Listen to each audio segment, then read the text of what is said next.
Hey guys, this is Malinki. Welcome back to my channel Voice of Malinki. And today I am here with rapid fire question 11.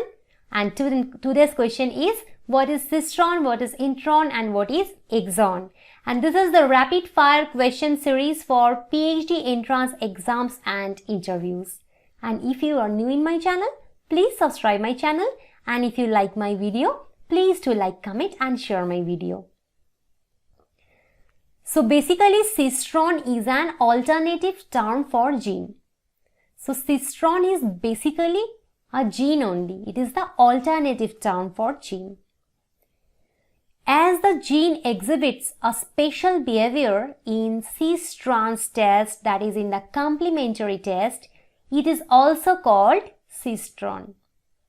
So the gene is basically showing here a special behavior in the cis-trans test. That's why it is also called as Cistron. The sections of DNA or RNA that code for proteins are called exons.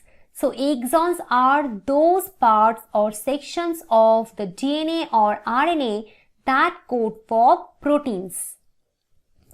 The sections of DNA or RNA that do not code for proteins are called introns. So introns are basically those sections of the DNA or RNA that do not code for proteins.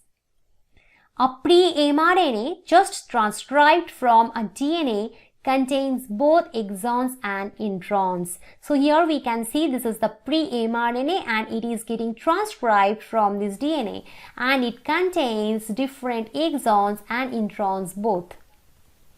Introns are removed from the pre-mRNA by splicing and it becomes mature mRNA that can undergo translation. So basically the introns are removed from the pre-mRNA by the process of splicing and that makes the mature mRNA and that can undergo translation.